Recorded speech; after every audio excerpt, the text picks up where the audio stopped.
See, this is how you know you're getting really good at this podcasting thing because you're not writing out lines anymore.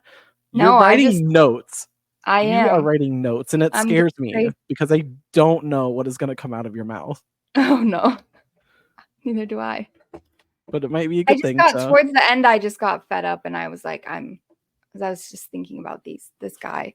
First of all, he never replied. That also is what takes me off when you win the argument and they just don't respond. It's like, bitch, just say I won. Like, I mean, sorry. that was one of those things I was talking about. Here we go.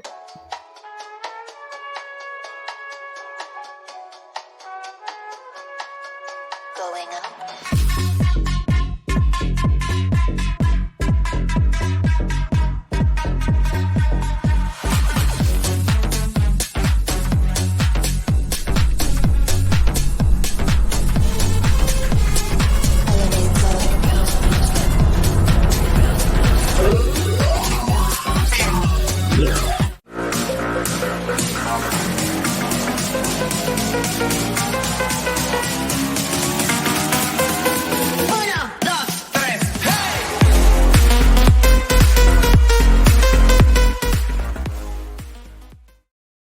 Maddy is so unbelievably funny. We probably could have had 4 cold opens before this thing even started, and we got the best one.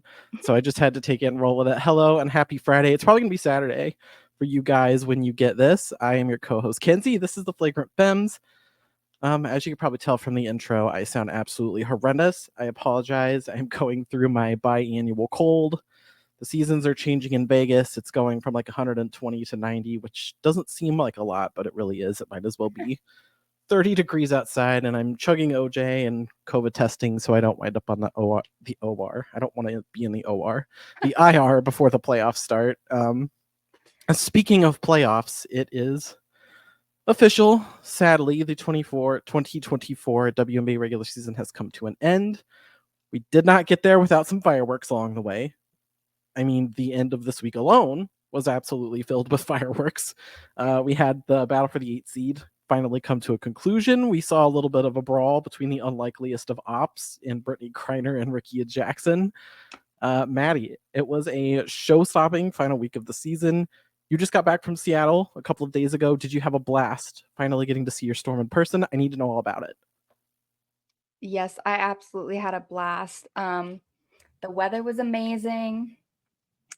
And I got to see my best friends from college. We went to Forks, as you do, the home of Twilight. So, yeah, it was amazing. And most importantly, I got to spend time outside for once without absolutely sweating my ass off, because even though it is only 90, which was lovely to arrive to, it's unfortunately still a bit above where I would like the weather to be.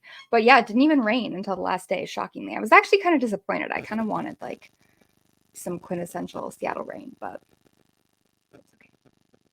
Yeah, people really don't know how bad it is between like 120 and 90. Like you would think it's great, but yeah, it's a pretty wild swing. I need to know actually what your favorite part about Climate Pledge Arena was, because you are probably fully aware of how my freshman and sophomore years of college were like musical majors for me, but the folks at home probably do not. I was really heavily interested in architecture at one point, and I was very, very, very, very obsessed with Seattle's arena renovation when it happened. So I just need you to like kiki for a second so I can live vicariously through you. Okay, well, first of all, it's Key Arena. Oh, I'm So sorry. this is like Staples Center kind of vibe. Like, I don't know. You don't have to. It's okay. You can call it Climate Pledge. But Yeah, I I'm don't just want to saying, dead like, name anyone, it's or I guess new name someone. How's that work? but I'm never gonna call it what Jeff Bezos wants it. And first of all, just Climate Pledge Arena in general, the optics of that whole situation is very ironic, coming from literally the CEO of Amazon. But I digress. Actually, the arena is beautiful. Like I looked up when I was doing this earlier. I looked up the rendering of what it was supposed to look like, and yeah, it looked great. It was very visually stunning. I will say the process of getting into the arena was less desirable than what I'm used to. It was like a very small, for whatever reason, not for whatever reason, it's because it rains there. But they have the metal detectors like inside. So it's like these very narrow hallways, and then you have to try to go through the metal detector. Whereas like in Phoenix, the metal detectors are just outside the stadium. So it's like there's plenty of room for everyone. It's very easy to get into the arena at Mercury Games. So I think I was just like used to that. But that's just Seattle vibes. But the arena was great. Yeah, I mean, it's the view is pretty sick. It's kind of like higher up than the Mercury. Like I'm guessing more like what Michelob would be like, but I don't know. It was a good vibe. I liked. Well, hopefully you got to go in and not have to take a cup and hide it in some bushes like we did at the Phoenix Vegas game. No, thank God nobody. Kara wasn't with us, so nobody was hiding anything in any bushes. Sorry, Kara. I love you, Kara. We love you. Just had to slip that one in. I've been, ever since we talked about it, I've been manifesting a league-wide tour for this podcast, like so hard. So if any rich investors are out there listening and you just want to fund a couple of girlies who like to yap about women's basketball, we're available. We will go. We will go to all these arenas. We will travel. We will get into it and have fun with it. So yeah, just throw it out there. Anyway, we do have a lot to cover today, so let's jump straight into it, and we'll start with the drama that was the 8 seed playoff race. So as you theorized during last week's episode, it did come down to the final day of the season on Thursday. Atlanta pretty much took control of their destiny heading into that game on Thursday against the Liberty. They split with Washington, and they had a massive win over Chicago, which put them in the perfect spot. They had basically all of the scenarios pointing in their favor. There were like 2, I think, combinations of results that would have left them out of the playoffs. So you had the massive 3-way tiebreaker dreamt up. That was what the Mystics needed. Unfortunately, they did not get it. The Dream got their big win against New York, despite Washington's win over Indiana. Despite it all, how impressed are you with the Mystics, given that, similar to the Dream, we basically held a funeral for the Mystics in June. We were talking about Paige Beckers a long time ago. Okay, well, before I congratulate the Mystics, I do have to just say that I did go 10 for 12 on my game selections. So the only games that I got wrong were Atlanta beating the Liberty and Chicago losing to the Mercury. I did not foresee them going 0-4. I actually thought I was being conservative, saying they were going to go 1-3. So a little bit disappointed in you, Chicago, but I understand the circumstances, the pressure. Atlanta really, really, really needed to make the playoffs. Okay, back to the Mystics. I'm hella impressed with the Mystics, and I was literally looking back on it earlier. We have to remember the Mystics started 0-12. 0-12, people. Do you know how bad that is? They were in the gutter. Like they were buried in June. It's very rare a team is like in the WNBA, like a 12 team, 8 team playoff. Like it is very rare a team is buried that early. They did not get their first win until June 11th. And after that 0-12 start, they went 14-14. They were a 500 team the rest of the way. Like that is a really impressive turnaround, just like from a psychological perspective, to have the mental fortitude as a team to like stick it out after going 0-12 and still make a push and fight until the last day of the regular season to make the playoffs. Like I think that's really impressive. And I think that is like, that makes this season, even though they missed the playoffs ultimately, and they had a lot of injuries, like I think that still makes the season like a productive result for them, just because they were in so many games that, they blew at the end. And had so many games where they were missing players where maybe they would have been in them otherwise. And so I just feel like, given the way they started and everything, I just think their resiliency and everything is very impressive. I mean, the crazy thing about their renaissance is that like they really weren't that far off of the team they had last season that kind of gave the Liberty a little bit of trouble in the first round. Like you could argue they were better. You know, you added Aaliyah Edwards and you know they missed her a lot in those final few games of the season, but you got incredible value out of Steph Dolson, who like didn't really do a whole lot in New York, was kind of quiet, and she just went off in the absence of Shakira Austin. And you had Julie Vanlo, who came out and had an incredible year. Troy Walker Kimbrough had like a sixth player of the year type season. Like it really just came down to like you had, similarly to Dallas, you had two big stars and Sykes and Austin gone for a chunk of the season. And that was brutal. Like that was it. And you were a thorn on the side of good teams all year long. So I really think with this Washington team, like they might have potential, like even heading into a year of like chaotic free agency and a good draft. Like, I don't know. The Mystics may be like okay. Like I don't know if they were gonna actually be bad this year. So they'll be interesting. They'll be interesting to watch in the next couple of seasons. But Chicago was probably one of the best storylines in the league in the first half of the season. As we said, eventually the injury bug, the Mabry trade, all of it kind of caught up to him. What do you make though of Teaspoon's first season at the helm of the Sky, despite the late season slide? I think ultimately the Sky still have to be proud of what they were able to accomplish this season. I think, like, given the fact that Angel and Camilla, they only got 28 games of Angel and Camilla, and early on, Camilla was being pretty heavily restricted with her minutes and usage. So I think, given all of that, they're still paying for the crimes of James Wade.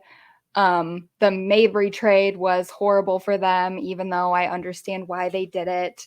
And I think just, like we underestimate how much change, like that roster is basically entirely almost entirely new. And when you have two of your two main post players are rookies, and you don't really have guards, especially after Mabry's gone, who can adequately get the ball to your post players, which, mind you, Dana Evans is literally tweeting about publicly and stating that she did not know how to work with the post player types of post players that they had. So I think play style and there's all these factors that played into maybe why the Chicago didn't have the success that they were having early in the season and why it didn't pan out for them. But I think ultimately knowing that you still have a core group of Camilla and Angel and Kennedy and Michaela and Yanwere and these young core pieces that you can build from in the future. And so I think they still have a lot to be happy about and proud with. And I think, frankly, Teaspoon is a miracle worker, and we should be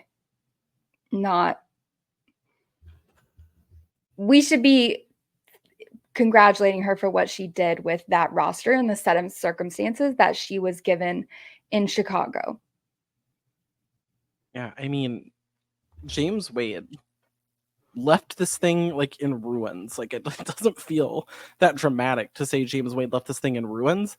And like I don't think Teaspoon's getting enough credit for what they did. Like, I mean, on paper, when I looked at this team, I thought, I don't really know what we're going to get out of them. I didn't think we were going to get that much out of them because it was kind of top heavy. And then there were a lot of question marks. There were a lot of outliers. Like it just, I don't know. I felt like last place might have been a little bit harsh in terms of a preseason ranking, but like, I didn't think, playoffs were going to be something we're talking about on the last day of the season.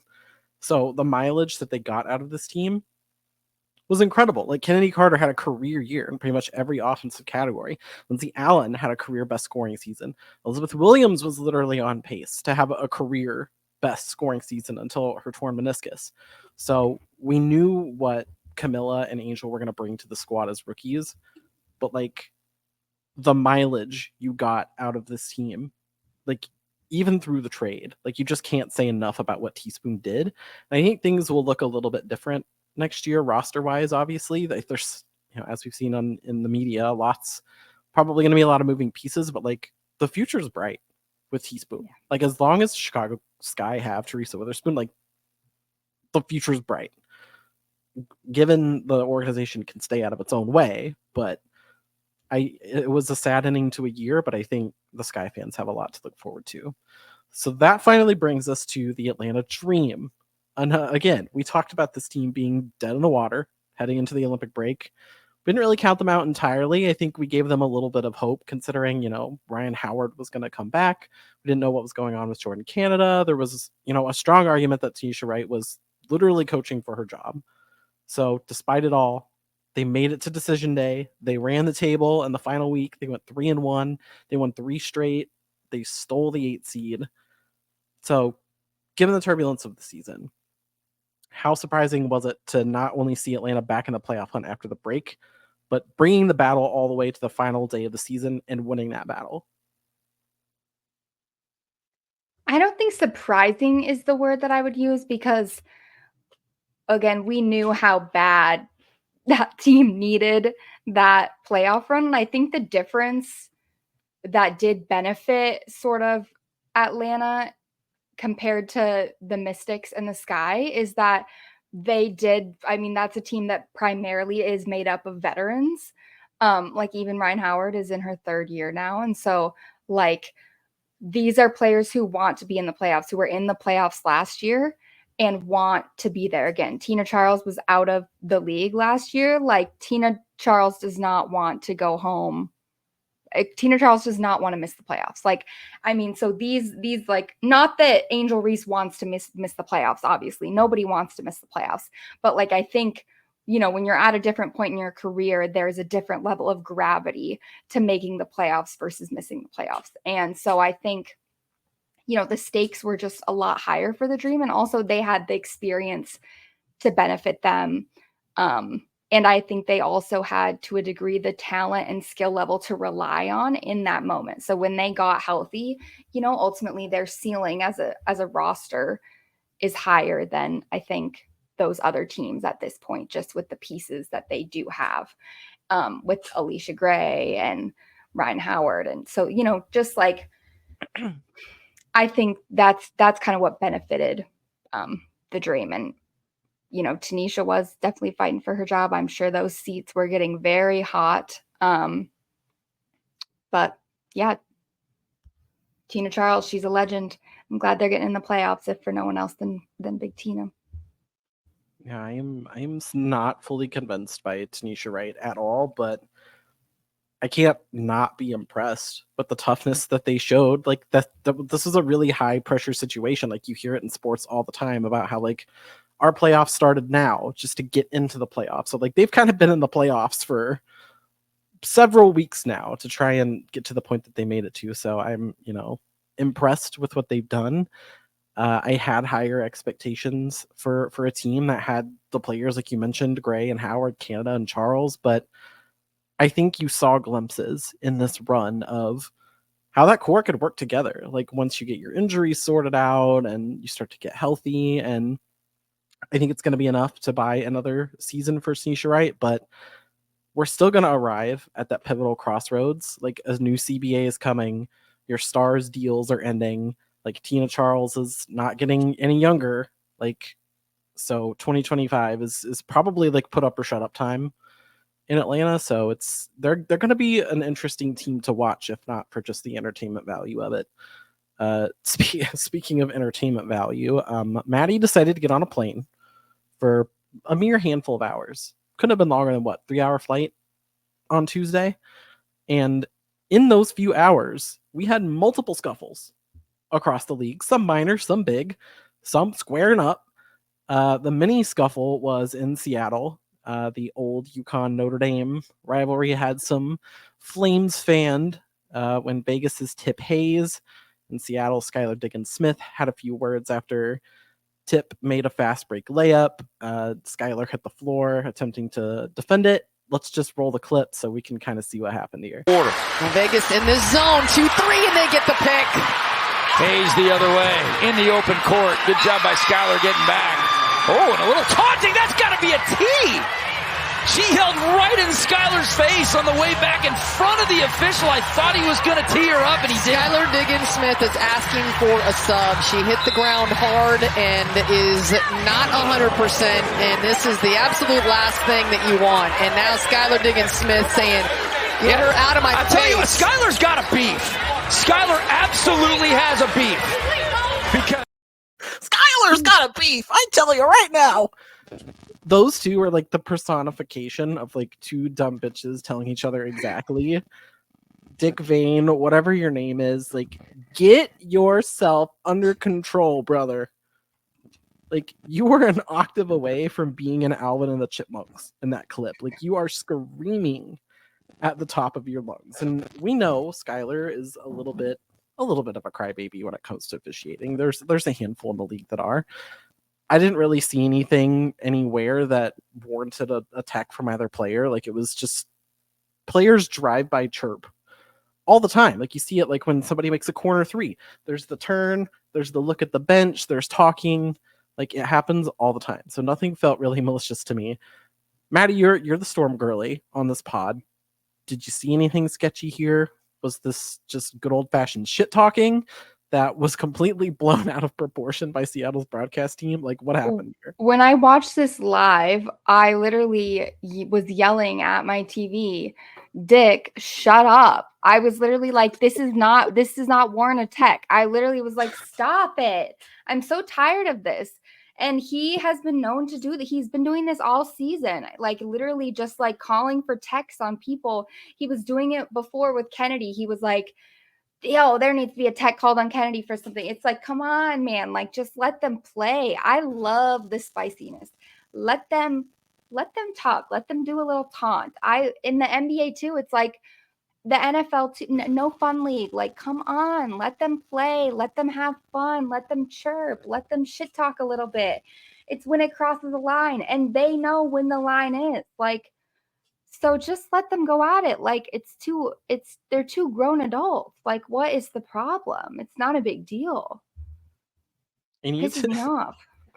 I need to just point out how hilarious it was in that clip. Like, if you go back and watch it on your own time, when Skylar's being pulled back to the bench by an assistant coach, there's like a little girl in an Aces jersey, and she's just like mindlessly playing on her Switch, completely unbothered. And you clearly hear Skylar yell, "You weak hoe." And I have never seen anybody just be like locked in on the tea that was unfolding. That was really funny. The whole beef, like Skylar, and it's a little embarrassing. Like, it's just good old fashioned chirping. Like, let's not be yelling at refs and trying to get tech stoled out. Let's just yell at each other. But the broadcasters, you guys are the ones that need to be embarrassed here. We should have set that clip to circus music, because that's how much of a clown show the Storm's broadcast team has been this year. Like, just, you said it with the Kennedy thing. I will give them credit. They're homers. I absolutely love when media are homers for their team, because like that's what you're supposed to be. But like, we're towing a line. Like, let's just chill out a little bit. So if this were a UFC fight night, that was the undercard. The main event came shortly after that altercation, like minutes after that altercation, and it was on a much larger scale. As we mentioned at the top of the show, Los Angeles' Rakia Jackson and Phoenix's Brittany Griner quite literally squared each other up after a free throw attempt in the fourth quarter of their game on Tuesday. Let's take a look at that one. Connecticut debut at Dallas. This is her second stint with the Rakia and Brittany look, Griner. Griner and Jackson needed to be separated. That developed very quickly.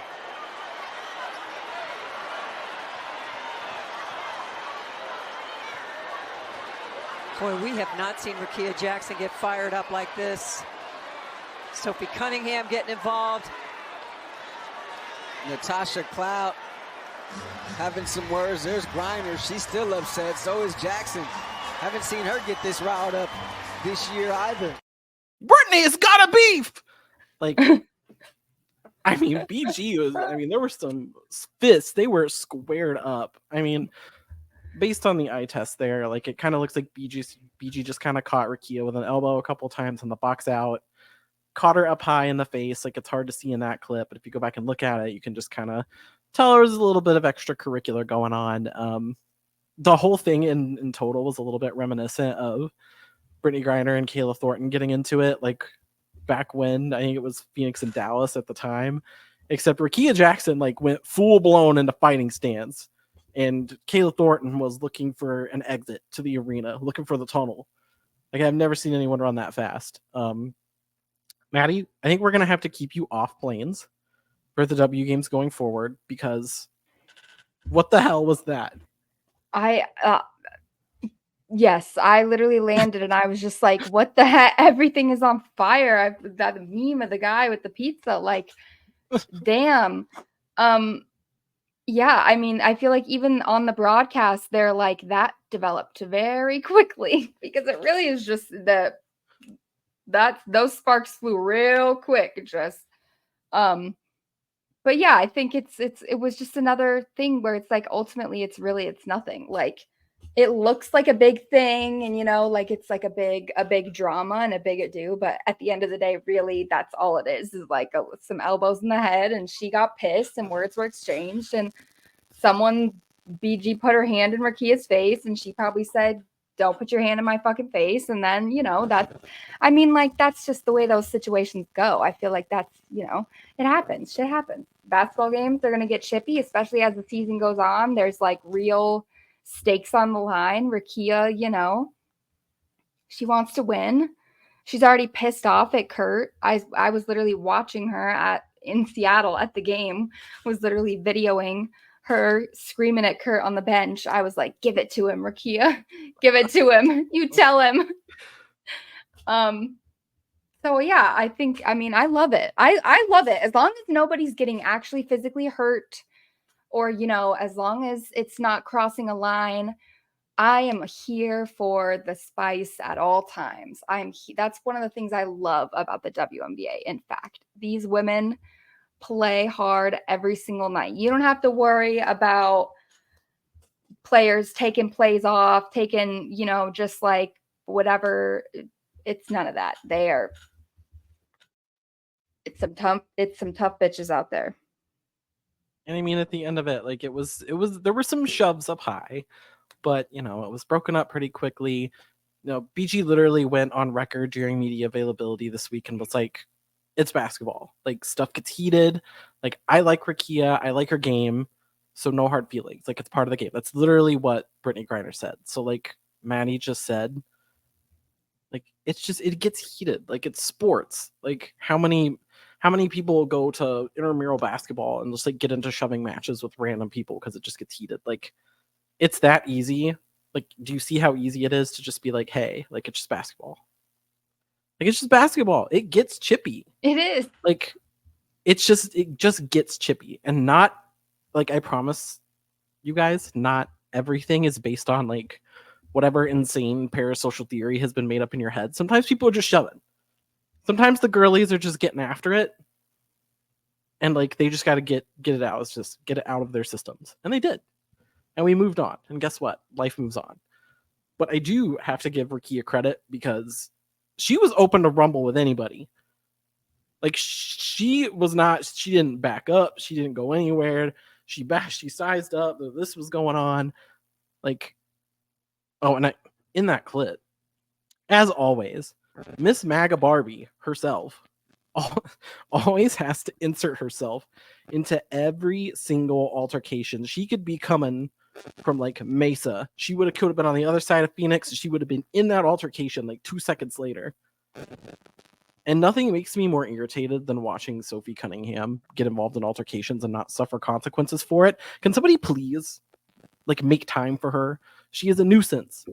Make time. Maddy, I know you're a Merc fan, but, like, her time has to be coming at this point, right?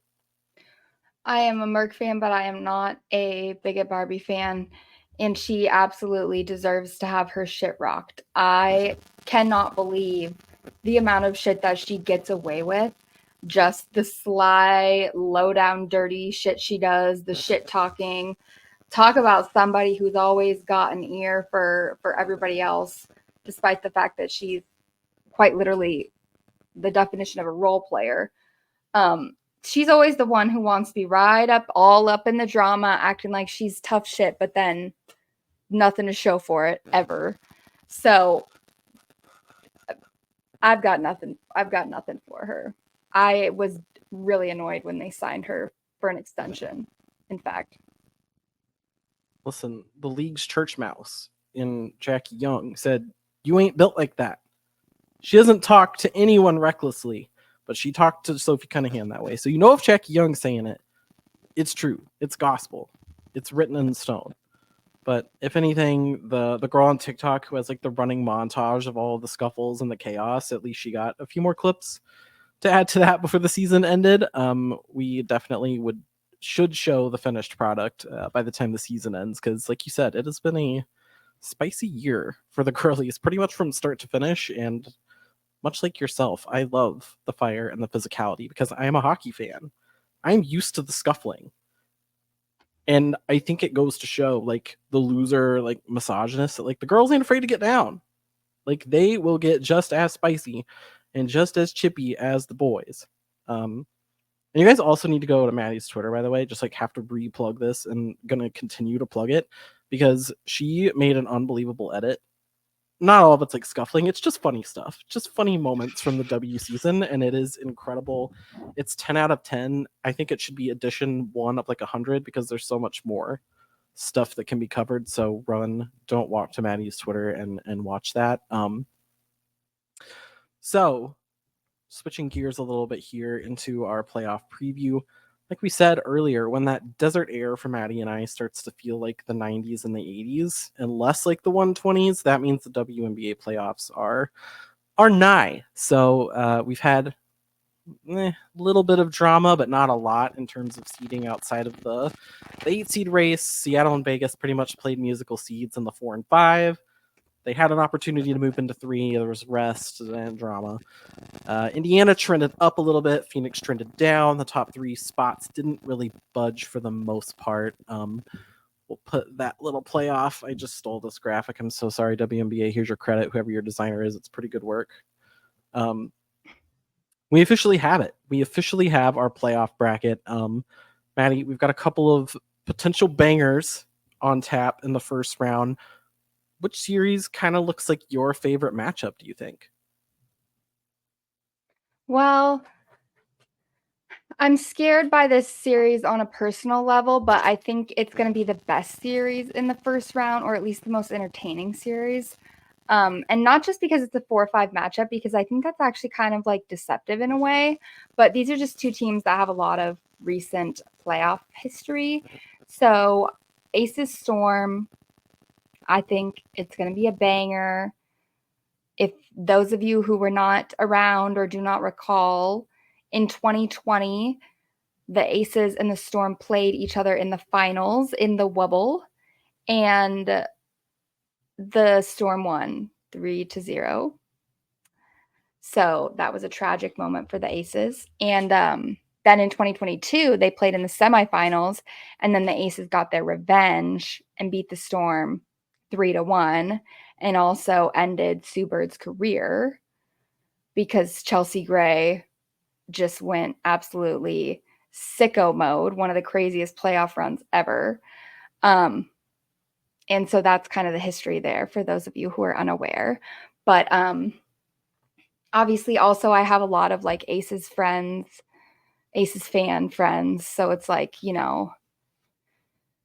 it's a tough to have like my faves going against each other and only one of them can make it. But I think it's going to be a good series. I think these 2 teams actually kind of like pair up against each other well. So it's going to be interesting.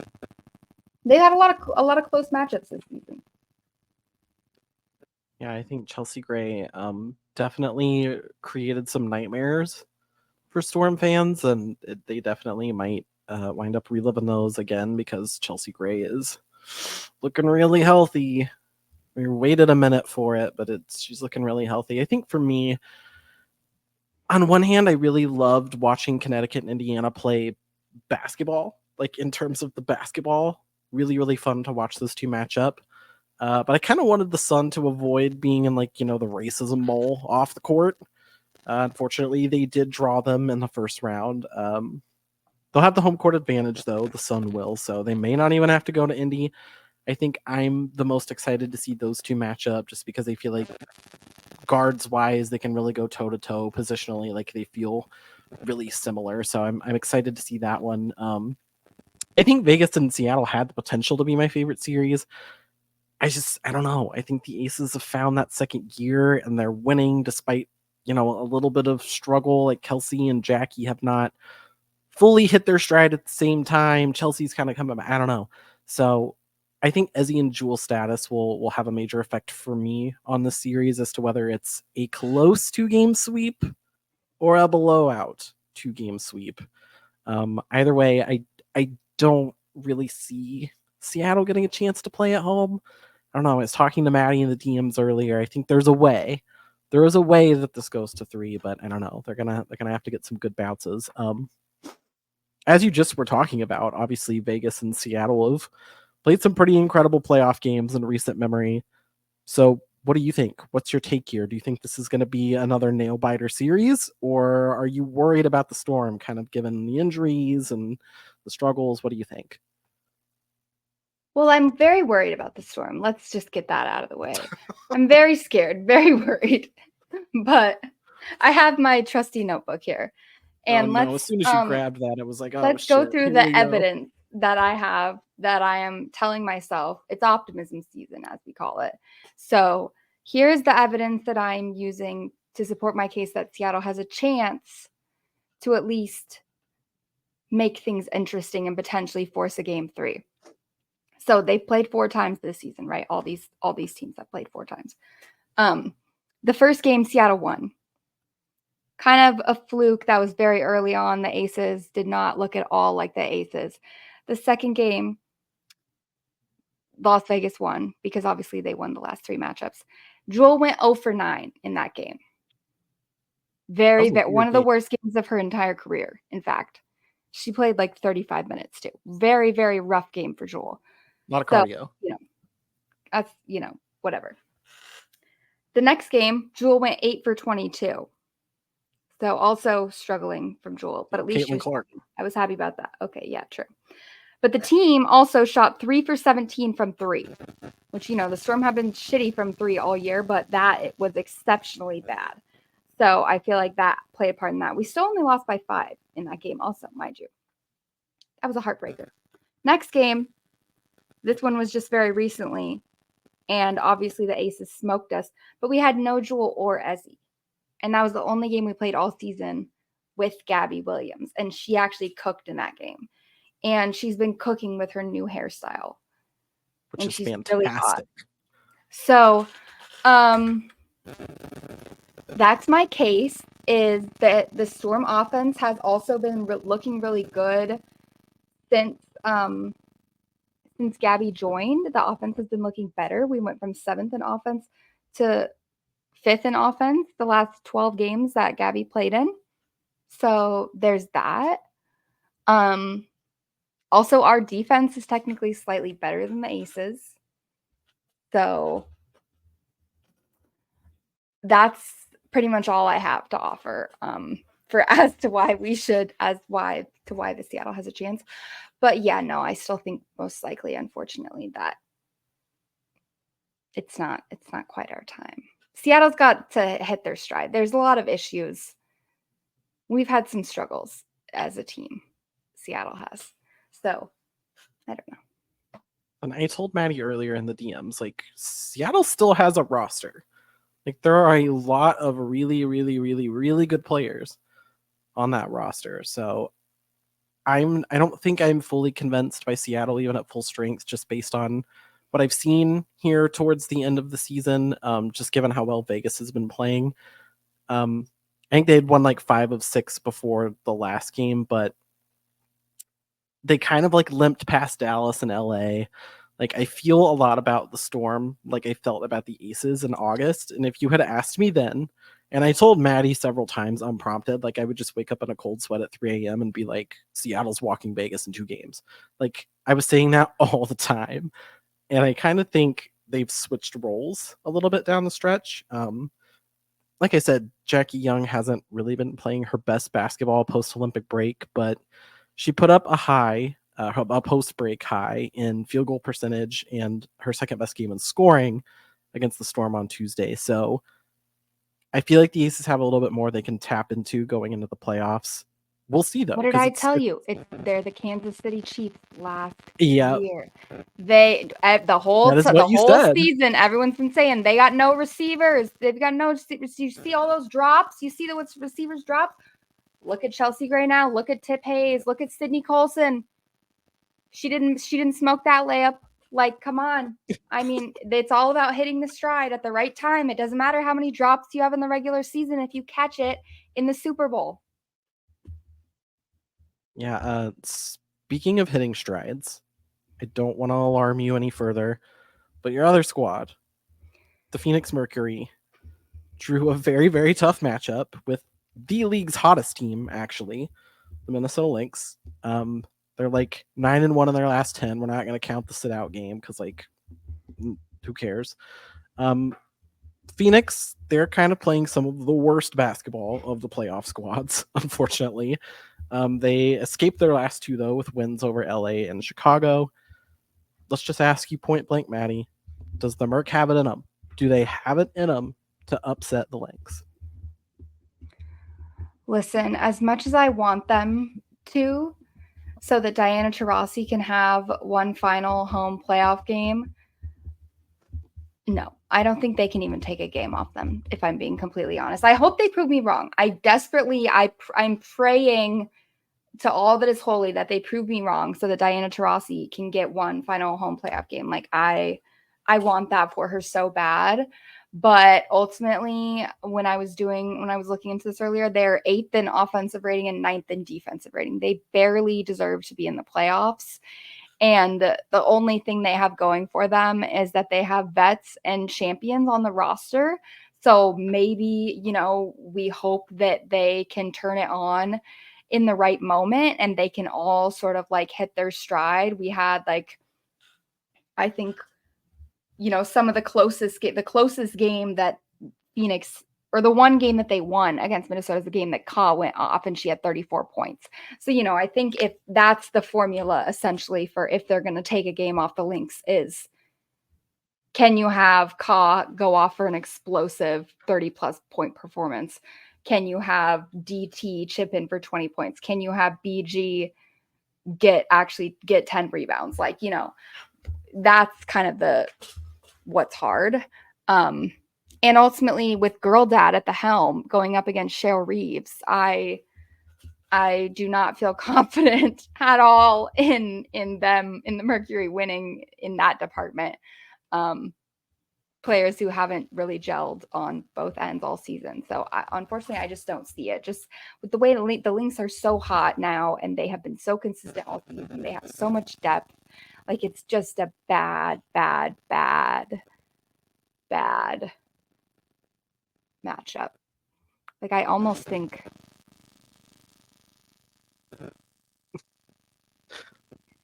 no, well, I can't really say that. I was gonna say Atlanta might have a better chance, but no, I think Phoenix still has a better chance.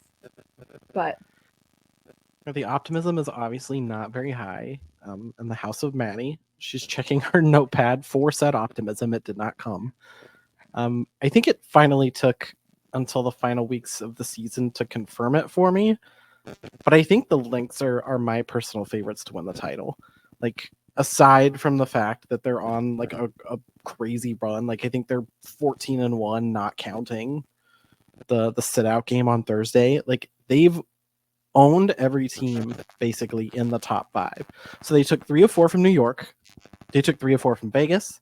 They took 3 of 4 from Seattle. Like, these are all very good teams with very good rosters, and they just took it all from them, being 9-3 against that group of teams. Now, Connecticut is the lone team that has a winning record against them, and that series, though, was like decided by a total of 8 points. So, like, every game was a nail biter. Phoenix kind of been on that massive slide since the Olympic break, but a lot of that has to just do with injuries. You have Copper kind of being spotty, and you haven't seen Beck Allen in a while, so your guard firepower has just been way down, and BG's had to step up and do a lot of scoring, and you've had to ask, a lot of younger fringe players to do more work as well. Like you said, the Merc did snipe a game from him earlier this year behind that banger from Copper, but the losses weren't particularly close. Like, they were all just packed up and over. So we've talked about it. I've talked about it. Minnesota's depth is just so good. And on top of that depth, they're pretty healthy. I think Dorka Juhas is dealing with something, but they're mostly healthy. They're the hottest team in the W, so I fear this one's probably going to be a layup for the Lynx. So we yapped and yapped and yapped and yapped about the race for the 8th seed. We finally have our sweepstakes winner, who gets the pleasure of going to New York in the first round. I wrote this insultingly in my script saying, Maddy, does Atlanta stand any chance against the Liberty? But I don't know. Do they?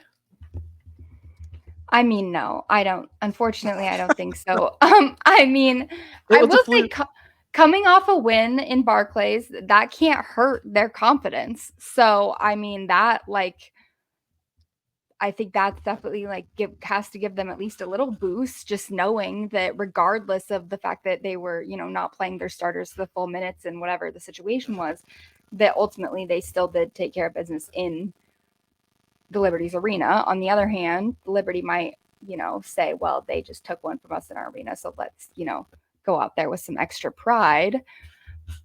But at the end of the day, the Liberty are top 3 in offense and defense, and they have just been incredibly consistent on both sides of the ball all season, regardless of lineups. Benaj Delaney has been out for large portions of the season. Courtney Vandersloot was out for large portions of the season. Sabrina has changed her game, despite she's been in a slump recently shooting wise, but she's become such a 3-level threat at this point of her career this season that, the shooting slump hasn't actually affected New York as much as it did last year. Like last year in the playoffs, there were games where she would sort of shoot them out of the game. But I think, that's not as much of an issue for them because they also have a lot more options. They have Leonie Fibic. They have a lot more depth than Atlanta does. So. Yeah, I mean, I think shockingly enough, Thursday probably gave us our best look into how the series is going to go, just based on Atlanta being fully healthy for the first time. I don't think they played New York with a single game with that full healthy roster. So I think the Dream has a team on paper. I mean, we said it earlier, they have a core of players that are really, really nice on paper. They just haven't had a chance to get it all together. So I think they can compete with the Liberty, but it kind of just feels to me like a less heated version of last year's first round. Washington annoyed them, but never really threatened them. Like you said, I think one of the biggest question marks is going to be, can you get Sabrina Ionescu out of the shooting skid, or can you play through it? I don't think I see this being a close series, but I do think there could be a little bit of weirdness if you have a combination of things going wrong. So if Sabrina Ionescu shooting you out of a game, if Jonquel has one of those nights where she checks out, or if somebody gets hurt, it could be more interesting than it looks on paper. I think if you're a Libs fan, though, I saw a little bit of nervousness on the timeline. One of my favorite mutuals, Chelsea, is a little bit nervous, but I kind of think this is one of those losses where, it's before the NCAA tournament and, you've been on a hot streak and you go into the conference tournament and you bomb out and you start to panic. I kind of think this is a loss you just want to get out of the way. So the pressure's not there anymore. And ultimately, I don't see New York struggling. I see them coming out of the series regardless of any little weird things that happen. Obviously, if something does get weird, I could see Atlanta potentially stealing a game under the right conditions. But I mean, I think this is the Libs' series. So that leaves us with the aforementioned Racism Bowl, Connecticut and Indiana. These are two teams who I feel like are kind of sitting in the same situation, in terms of hotness. Connecticut is 6-4 in their last 10, which is counting their final game of the season because they played it at full strength, just like Indiana did. But Connecticut is 2-5 against playoff teams in that stretch, and they lost to the Fever, so that's something to think about. Fever also 6-4 in their last 10. They lost to every single playoff team they played except Connecticut. So, considering all of the Fever's losses at Mohegan were basically blowouts, they had one like single-digit loss, I think, early on. Do you think Indiana can not only get a win on the road, but do you think they can take this series from the Sun? This one's a tough one. I think this one, a lot of people are going to pick an upset in this one. I think ultimately it really comes down to just Connecticut being able to maintain their offense and kind of dictate the pace of the game. The Fever are second in pace in the league, and Connecticut is 12th. So I think those contrasting play styles, there might be there's going to be a sort of a tension there, and whoever wins out that tension, I think may have an effect on things. And I think also when I was looking at the previous matchups, I think foul trouble is going to be a big issue in this series, and it has been a big issue in all four of the matchups, really, between Dejanay, Melissa Smith, Caitlin Clark, and Leah Boston. Those players have been in foul trouble, one or the other, pretty much in every single game. So I think that's something to keep an eye on, especially with a team like the Fever that are young and have been known to potentially be affected emotionally during games. But then at the same time, Connecticut has players who have maybe been known to be affected emotionally in games and also get technical fouls. So, I think, it's also going to be something to look at when you're thinking about the Fever facing the league's best defense as a young team in the playoffs with that increased physicality in the playoffs. How is Caitlin going to respond to that? How's Aaliyah? How are all of them going to respond to that? Because Kelsey Mitchell, it's also going to be her first time in the playoffs, and she's apparently asked D'Lo for advice, which is not who I would recommend to ask for advice, by the way. But I digress. If she shoots 1 for 11, we know why. But so I think that's I think that's what it's ultimately going to come down to is just how composed can the Fever stay, and the Sun as well. Who can stay out of foul trouble? How dominant is the Leah going to be in the post? Like, how much is Dejanay actually going to lock up Caitlin in this situation if she ends up being on Caitlin, which I'm assuming she will. So there's just a lot that I think goes into it. But I think also we have to consider the fact that I feel like another element that we're not talking about is this kind of is it for Connecticut.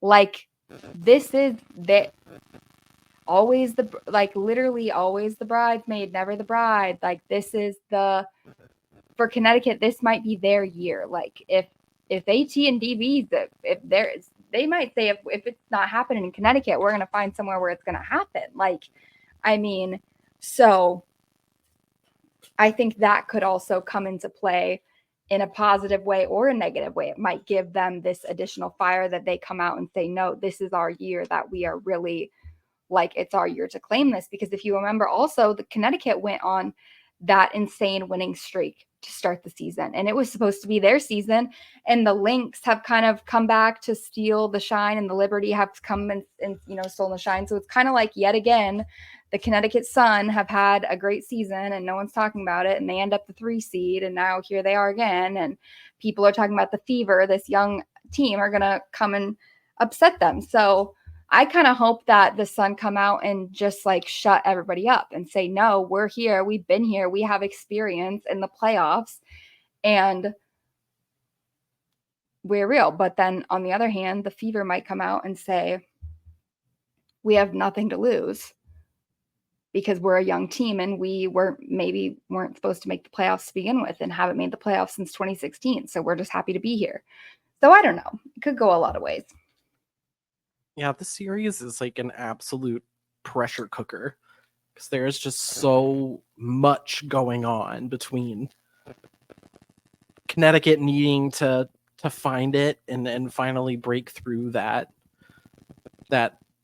barrier to potentially win a championship, and like you said with Indiana, like they really have nothing to lose. Like, I don't know if they were expected to make the playoffs. Like, I think they just wanted to have the best year that they could, but like it only goes up for Indiana, so like they have nothing to lose. Like, this is just kind of an appetizer for them in terms of their future. Like I said, I had this series as my favorite matchup in the first round for a reason. I really think both teams are best suited to throw their best punches. Mabry's addition in Connecticut really gives them that shot in the arm offensively that they needed, so much so that like she's pretty much on the verge of taking Tyasha Harris's spot in the starting lineup. Bree Jones has been just absolutely hooping post Olympic break, which has been huge given that, you know, the power couple in AT and DB, they've kind of slumped a little bit scoring wise. They're still obviously contributing in other ways, but they've slumped a little bit in September. So both teams have guards that are hooping. So I think it's just going to come down to whether does size beat speed? Does speed beat size? Like, I think the Fever made life hell for Bree Jones and Dewana Bonner. They got really strong defensive minutes from Timmy Fagbinley. She's only played in 2 of their matchups this season, and she looked really good defensively. And the last one, I think she was like plus 18. She didn't score a lot, but she was just out there in the paint causing hell, wreaking havoc. So I really think that the series is probably going to hinge on if the Suns bigs can produce double-digit points. You know you're going to get production from your guards, like Dejanay, Marina, and Ty. Like, they're going to go off. But the Fever's guards are probably going to go toe-to-toe with you in terms of points. So I think if you're Connecticut, like, it is very vital to get your 1 through 3 comfortable. It's a really hard pick for me to make, but I do think I'm going to take Connecticut in 3. It's going to be a great series. Like, this is going to be great basketball through and through. I will be probably the most locked in on the series despite my own team playing in these playoffs. So I don't know. It's going to be a lot of fun. There's going to be a lot of drama. Dejanay Carrington was wearing something on her left hand the other day that's causing a lot of drama. That probably plays into this pressure cooker as well. Like, Fiance bowl. This is double fiance bowl. Racism, marriages, fiancés. Like, this is a reality show. Also, W the is Sun reality posting which television. couple is better was so messy. Did you see that really poll? Was. Yes. I love appreciate the bravery of the W admins. Atlanta, you're being a little out of pocket. Atlanta's being a little out of pocket. Atlanta, that was fucked up, and you need to be shamed for that. I do appreciate that they're willing to have a little bit of fun and play into the mess a little bit. So speaking of fun, speaking of messes, back in July, Maddy and I handed out our mid-season awards. Obviously, as we come up on the end of the season, we're probably going to be learning our official award winners at some point in the coming weeks. I think everything's usually done and dusted by the end of the first round. So the names for these are probably going to remain a little bit familiar from back in July, but the landscape has certainly shifted in a few ways in terms of who's winning. Immediately off the bat, Maddy, I think it's pretty safe to say that A'ja Wilson is our unanimous MVP award winner. Look at the without dance. a doubt. Easily, unanimously, without a doubt, A'ja Wilson is the MVP. Led the league in total points, set the all-time record. Led the league in rebounds, total rebounds, all-time record. Led the league in total blocks, tied for 8th most all-time in a season. You know how many players have had more than 98 blocks in a regular season? 2. Just BG and Margot Dydek. So 2 players who were 4+ inches, because Margot was way taller than A'ja, by the way. There's no way to downplay it. She had the best season of her career last year and then managed to literally get better in almost every single discernible way that she possibly could. It's unbelievable. I don't think there's even everything has already been said. Like, there's nothing more to be said about it. And honestly, I do just have to say, when Asia pulled up in that wig on media day, I knew right then and there what time it was. I had a feeling after that vote came in last year when they were talking about it in the press conference. Alicia Clark said, "Who voted Asia 4th place?" I said, I know she's going to have something next season. I don't think anybody knew just how much she was going to have to say. And that was the definition of put up or shut up. She shut up all the haters. Even Rebecca Lobo said unanimous, baby. So I don't know. I Case mean, closed. Case closed. off the eye test alone, like, I think you could have easily given this award to Asia. Like, if you just watched basketball and just watched her play, like, you're like, what is this big doing? Like, what is this? Crossing people up, pulling up threes, like bringing the ball up the court and like initiating offense from the top of the arc. It really doesn't matter what test you give her. Like, she was crossing people up like a point guard in Seattle. Like, boom, eye test. Like, she broke multiple scoring records. Bam, box score test. You see what I did there? Bam. SB Nation writer Noah Dalzell actually broke the news to Asia when they were in Connecticut. She had a chance to interview Asia and told her that she was on pace to break the record for the highest player efficiency rating in basketball history. Basketball. That means the NBA or the WNBA. There has never been a season in men's or women's basketball this dominant ever. Ever. And that's all you need to know. All of these huge superstars that have existed in both sides of the sport, they have never had a season this great. Like, it's just, it can't be argued. It was slightly argued. Shh. It cannot be argued. Speaking of arguments, we were going on about this for about 20 minutes before this pod started. We are back to Defensive Player of the Year. I wavered my pick on this a little bit. I landed on a different winner than I had in my midseason awards. Maddie, where did you ultimately land? Well, I landed on Asia Wilson ultimately, but I just want to say, for the record, for my haters out there, just know that I think there's a very reasonable case you can make for Fee, as well as, some other players potentially. I think the biggest argument for Fee, mind you, I literally spent 3 hours researching this earlier instead of doing anything else because I just went down a whole rabbit hole. Defensive Player of the Year is like a notoriously hard award because there's just like a lot that goes into it and it's hard to quantify, and like there's like a lot of stats and blah blah blah. I think the argument for Fee is obviously team defense. The Lynx defense has been a lot better than the Aces defense has been this season.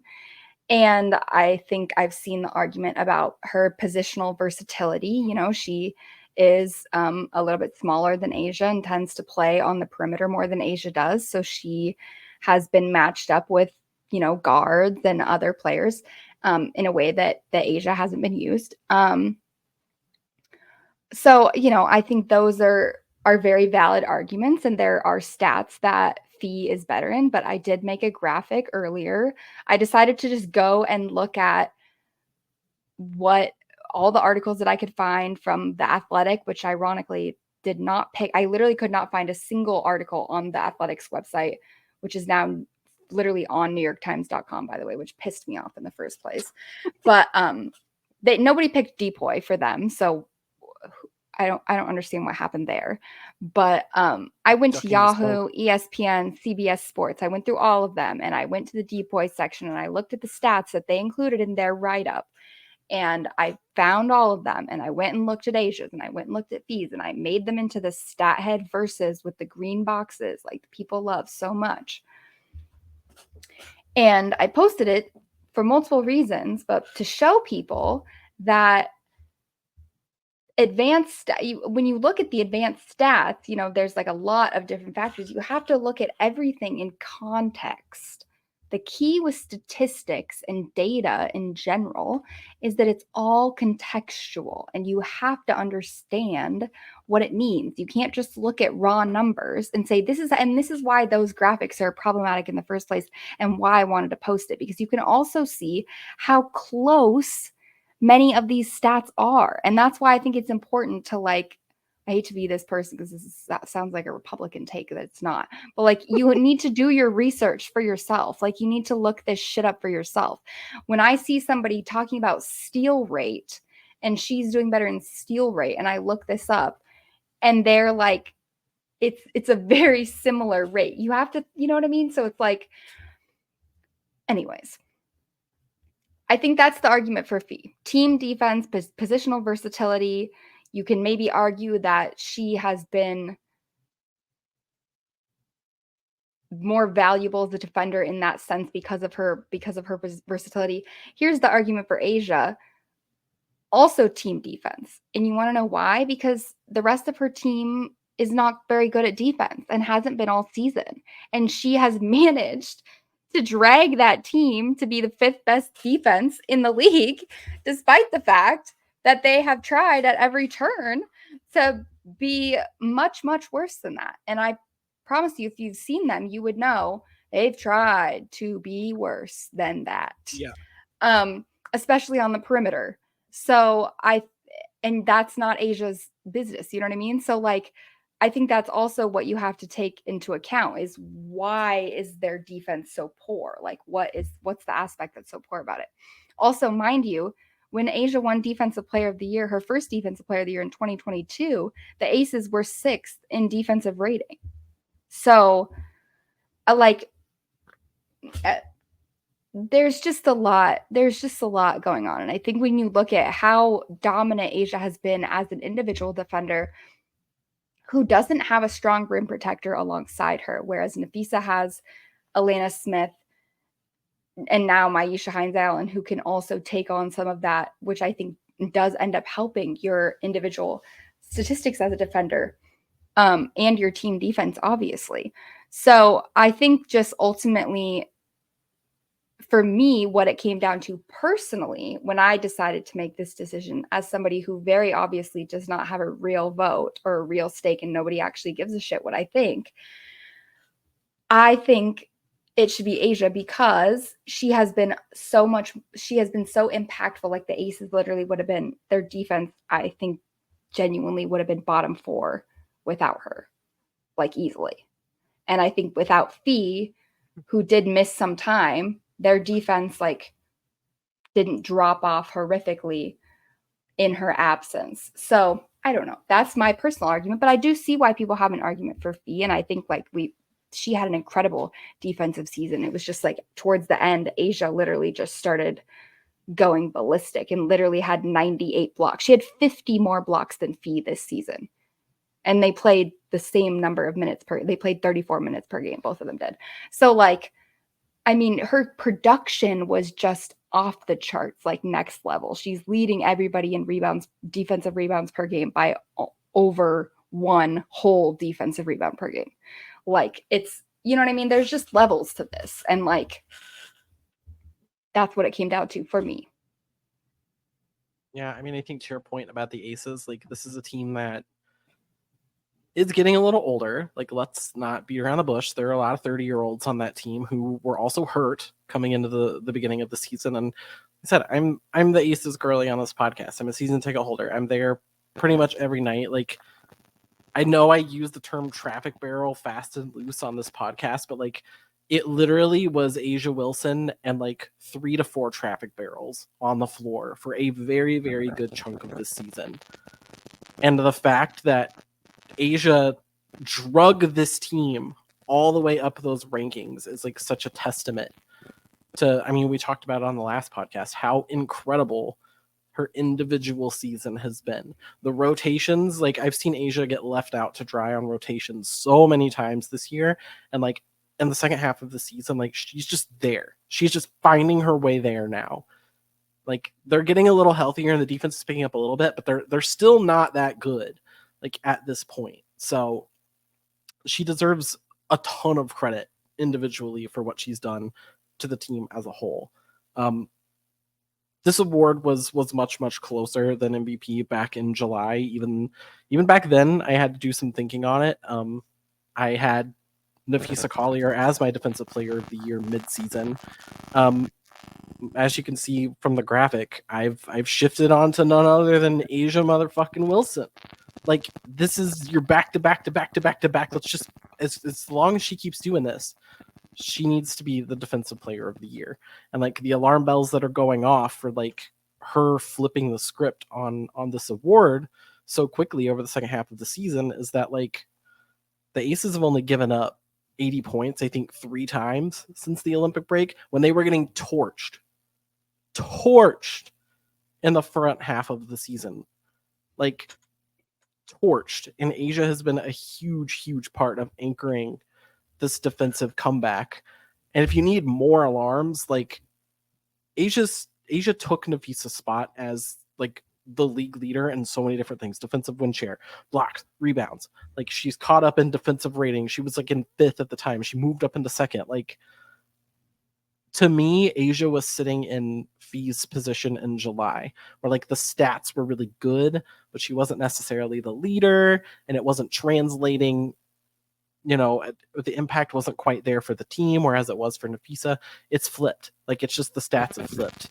What Asia has done, the impact has flipped. And I can only tell Nafisa Collier and the Fee stands, figure out who that 4th place voter was.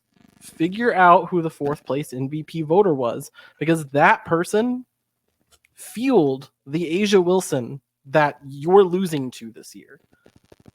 Like, she absolutely still has a case to win this award. And I can live with the fact that I think Nafisa Collier could win this award and might. And I'll be happy with that. But, like, I think Asia Wilson has just been otherworldly. Nafisa Collier has been incredible. But whoever this 4th place voter was, like, you lit the biggest fire that has ever been lit underneath Asia Wilson, and the Lynx fans are suffering for it. So I'm sorry, Minnesota fans. If she does win, that's still awesome. I personally have Asia Wilson. Maddy has Asia Wilson. It's a clean sweep. I'm sorry. Moving along to another controversy, 6th Player of the Year.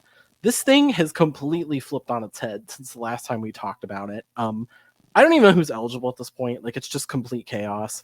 Back in July, I was leaning on Seattle's Jordan Horston. I have a new clear-cut winner. It's not Jordy. Before I get to mine, I will let Maddy give us her final prediction. Well, where you dropped your Jordy 6th Player of the Year campaign, I picked it right up.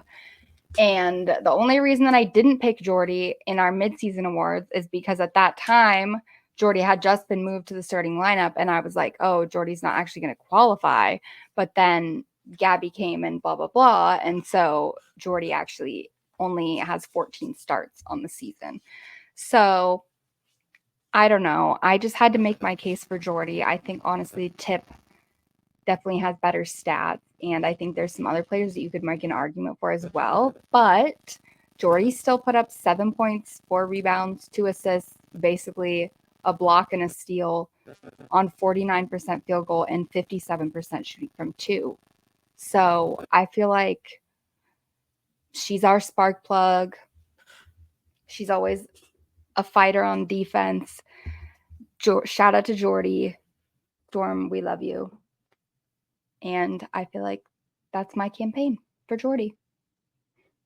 That's another one where I feel like I will be completely happy if Jordan Horston wins, because I think it's a plenty well-deserving season for it. I don't know really how these starts are gonna play into it. You never know, but I don't know what was in the water at the Olympics, but like next to Asia Wilson, one of the like hottest players coming back from Paris was Azerbaijan. How do you even pronounce that country? Yeah, I think it's Azerbaijan. Azerbaijan's own Tiffany Hayes has been one of the hottest aces, like on the aces, one of the hottest players in the second half of the season. I have her winning my 6th Player of the Year. I don't think you can pull another player off the bench right now that's just giving what Tip is giving in Hayes, that Hayes is giving in Vegas. You have 8 games in double-digit scoring since the Olympic break. You had a 20-point double-double against Atlanta. Pretty sure she had 20. She had like 25 fantasy points in the first quarter last night. I almost had a comeback purely because of Tip Hayes to win another championship. She's just bringing a level of energy and hustle to the game that the Aces, I feel like, were missing in earlier parts of the season. Last year, Alicia Clark was such a spark plug off the bench and brought that defensive energy and ultimately went on to win that award. But Tip has kind of been that person in terms of hustle and scoring this year. So I don't know. I really feel like she's just had an unbelievable second half. And if you would have had a full season of Tip Hayes coming off the bench, I'm not sure we're even having like much of a debate about it. I think you can maybe also make a case for Leonie Phoebus from New York. I think she started 15 games though, so even with her stats, like I'm still not sure she can stand next to Tip, because Tip has started 4 games. Like it's pretty wild. So I think both have cases for the impact they've had on their teams, but again, like my most likely candidate I think is going to be Tip. So this next award I think probably has a photo finish incoming. I'm not totally sure, but I think it's going to be pretty close. Maddie, who do you have as your most improved player for 2024? I stuck with De'Erica for this one. I think I really wanted to give it to Dejanay. I feel like my Sun fan friends are going to be mad that I didn't give it to Dejanay. I think it was hard for me with Dejanay just because when I was looking at the stats, because again, I have it all in my notebook. I literally went through and wrote out the stats from 2023 compared to 2024 for Dejanay and De'Erica. And I think just because Dejanay's minutes essentially doubled, she went from 13 minutes per game to 30 minutes per game, and just entering the starting lineup and seeing her production increase, which it definitely has. And I think she's been super impressive and has grown her game so much. And I think she definitely deserves all defensive consideration. And I hope she gets votes for this award. But I think just De'Erica's stats on a per minute basis improved more. And I think the role that De'Erica took on in LA, being a big leader for that team, and being kind of like one of the main stars of the team, I think just like that, that factored in ultimately for why I chose De'Erica over Dejanay. But there was a lot of contenders in that category. And I mean, I remember early on in the season, we were talking about De'Erica might be in the MVP conversation before Cam went down and other injuries were plaguing them. So, yeah, I just think De'Erica has had a great season. Yeah, this one was definitely really difficult for me to decide on as well. I think Dejanay kind of seems like the overwhelming favorite on socials.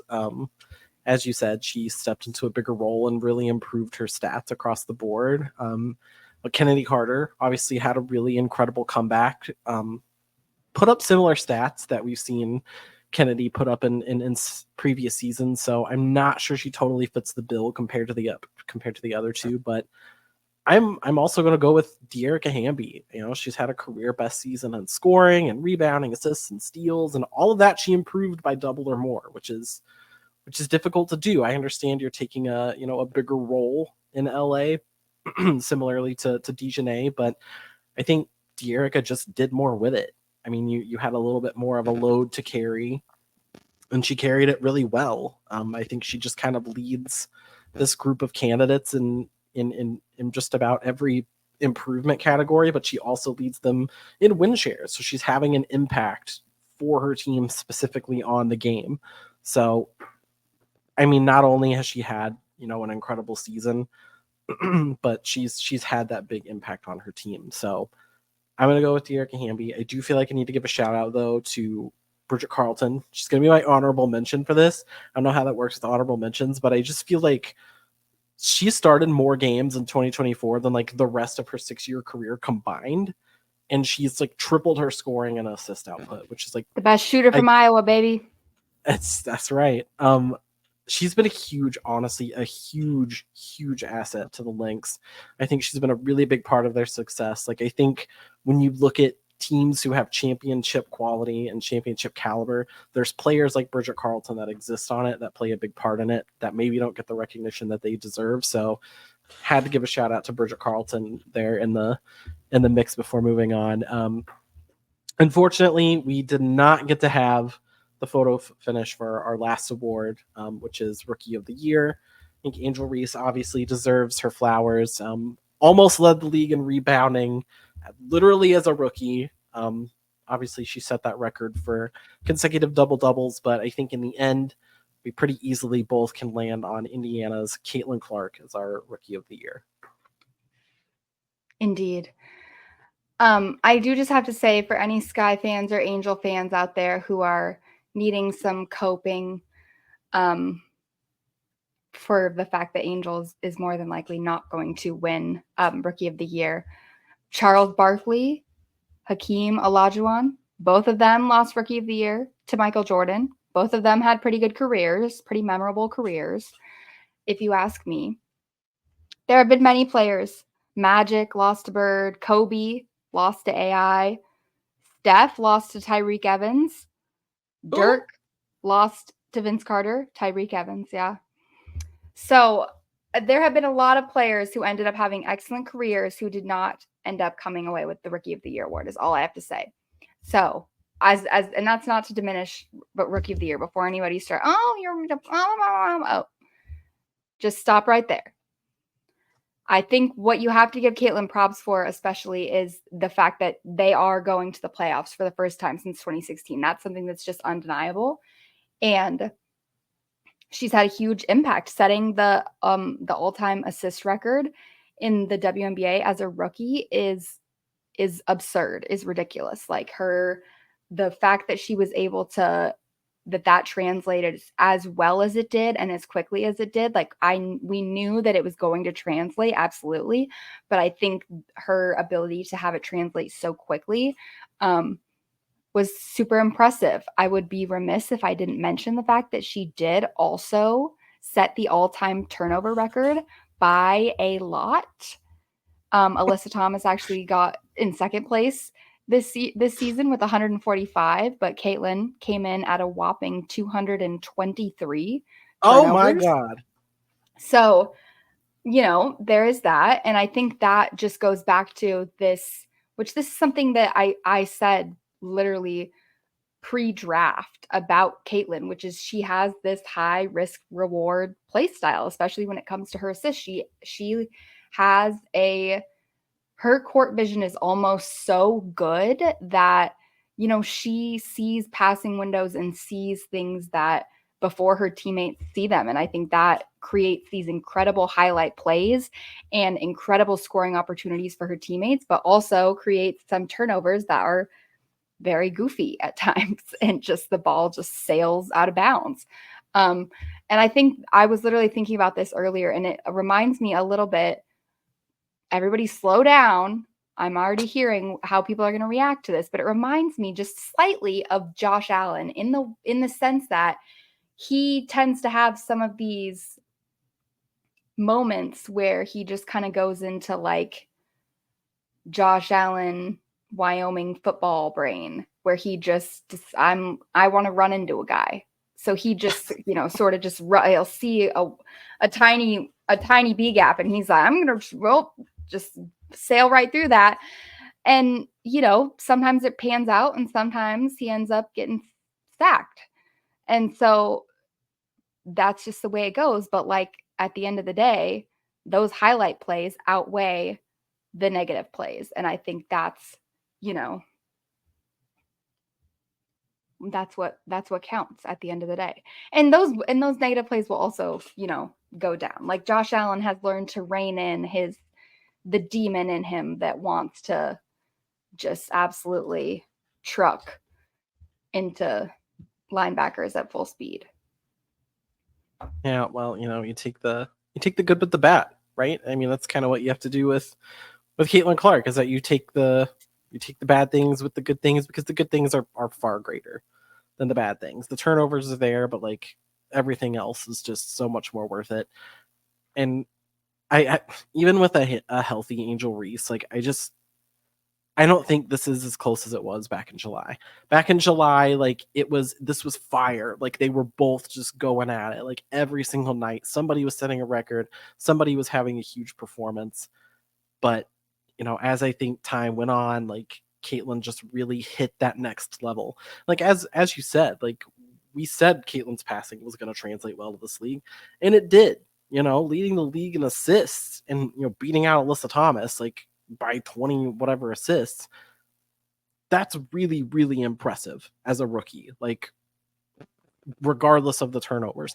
And like by the way, like the third place in assists is Tosh Cloud, who had like 70 less. 70. That's how big the gap was. So I think it's safe to say that like wire to wire, her passing was the best part of her game in 2024. And I realize she's had a couple of tough shooting games post Olympic break, but like the scoring has just looked so much better. Like the three ball's still erratic, like, but that's Caitlin Clark. Like she's known for those logo threes. She's known for pulling those shots. So like again, you take that. But she's looking more comfortable going inside. Like she's starting to slash a little bit. She's starting to see places where she could take advantage of guards. So that's something that you want to see. To see that in a handful of months is really, really, really impressive. And you can look at somebody like Sabrina Ionescu, who it's taken 3 years to like really find that comfortable scoring, in inside, not just, launching threes. So that's a really, really positive thing out of Caitlin Clark that she's developed in just a handful of months. And she's come into a franchise that's kind of been comically bad for like a half decade, and they're playing playoff basketball. Like they're playing playoff basketball within a year. So I don't think you can understate the fact that she's just had such a huge impact individually on this team. And Angel Reese had a really, really big impact on the Sky. Like let's not cap. Like Angel Reese was a huge part of the reason the Sky were sitting in a playoff hunt themselves all the way to the final day. But when it just comes down to it, like Caitlin Clark really did hit that extra level. She hit that faster stride and really just closed this thing out in the back half. So shout out to all of our award winners. Hopefully one or both of us land pretty close to our predictions.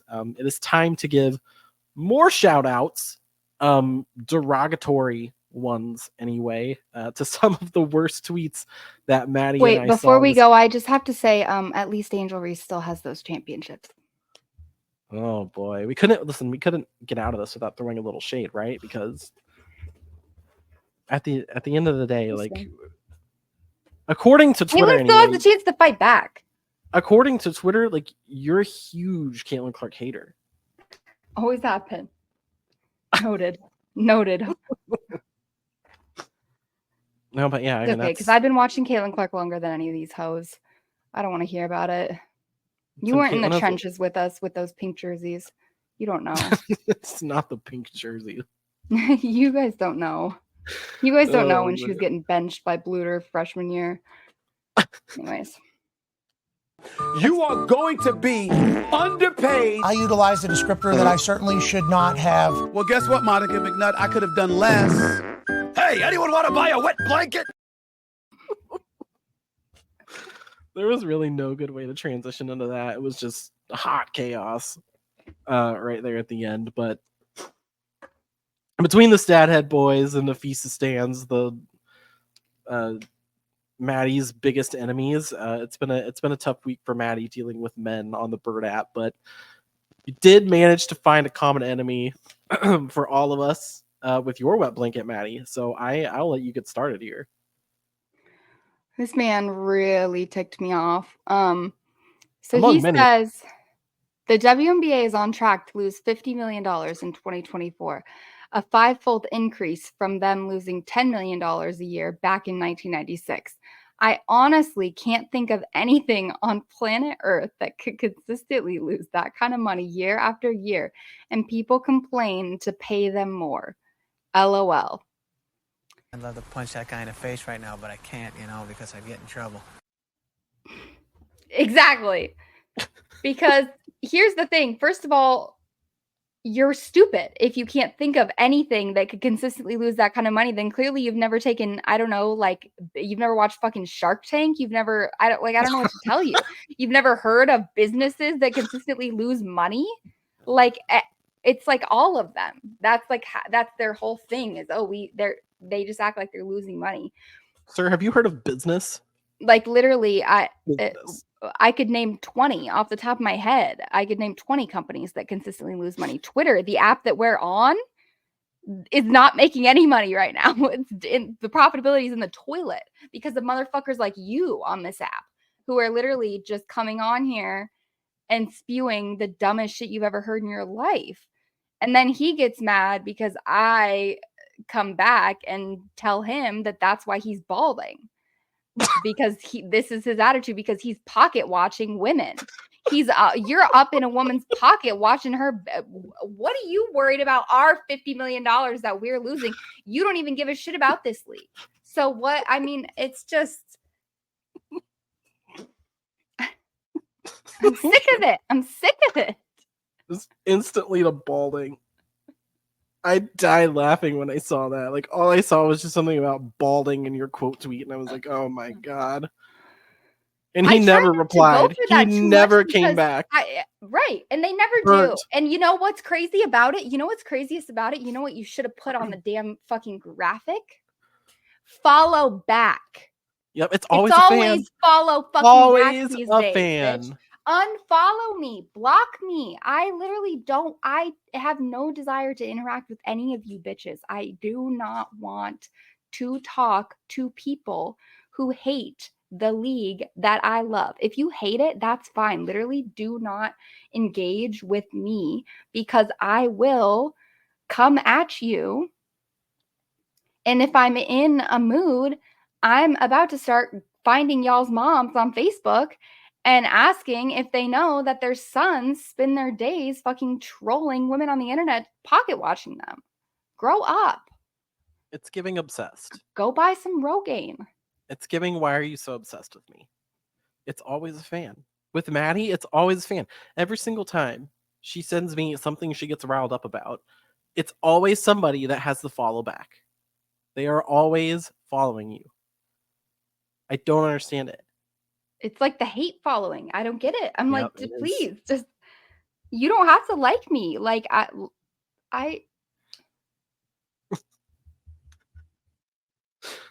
Well, I guess I will, also, the WNBA just got a huge ass media rights deal, by the way. Sorry, just the last thing I'm going to say. We just got a huge ass media rights deal. So you want to talk about losing money, suck my dick. We've got all the money in the fucking world. You can't have it both ways. Caitlin Clark's the cash cow, bringing in all the money.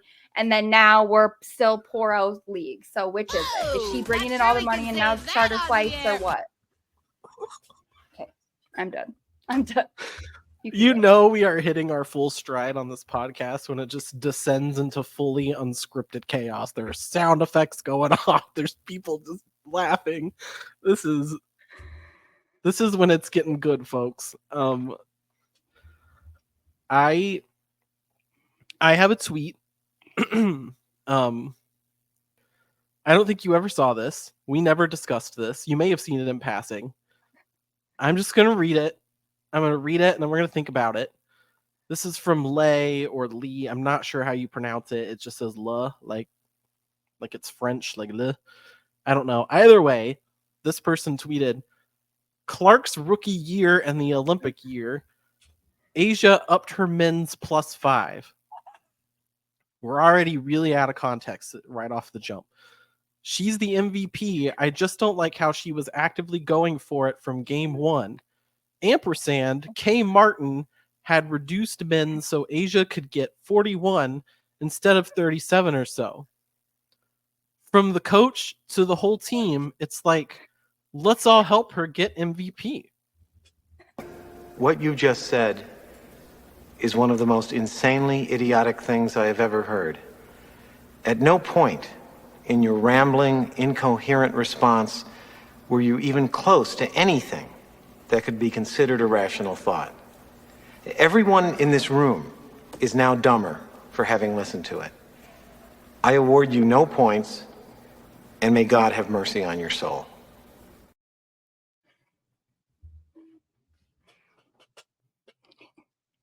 I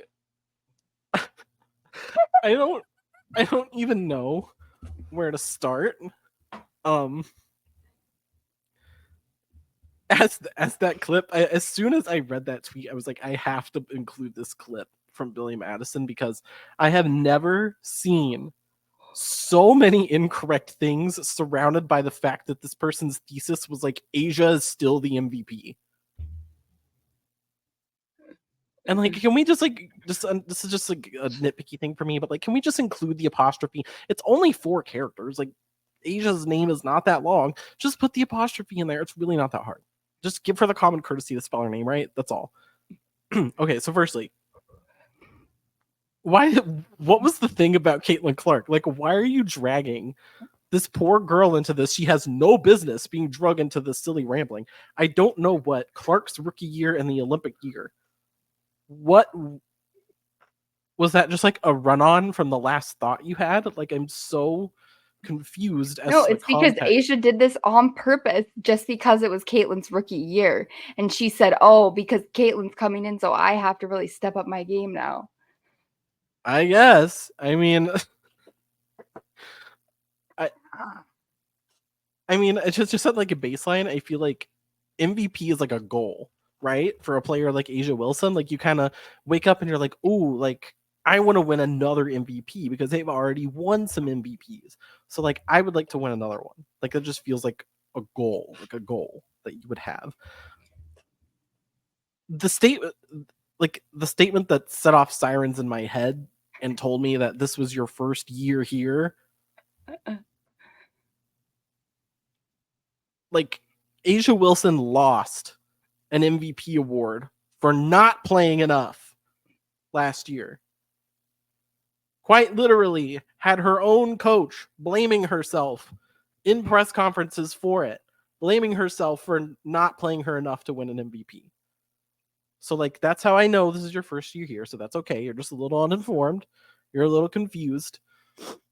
To continue on the confusion track a little bit, Kate Martin having her minutes reduced so Asia could get 41 instead of 37.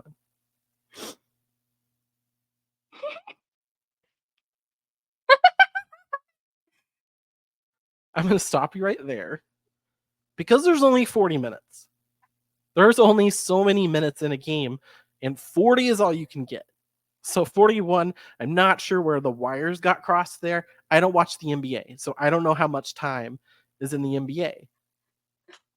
But like college ball is 40 minutes, so like we're not getting a lot of wires crossed there.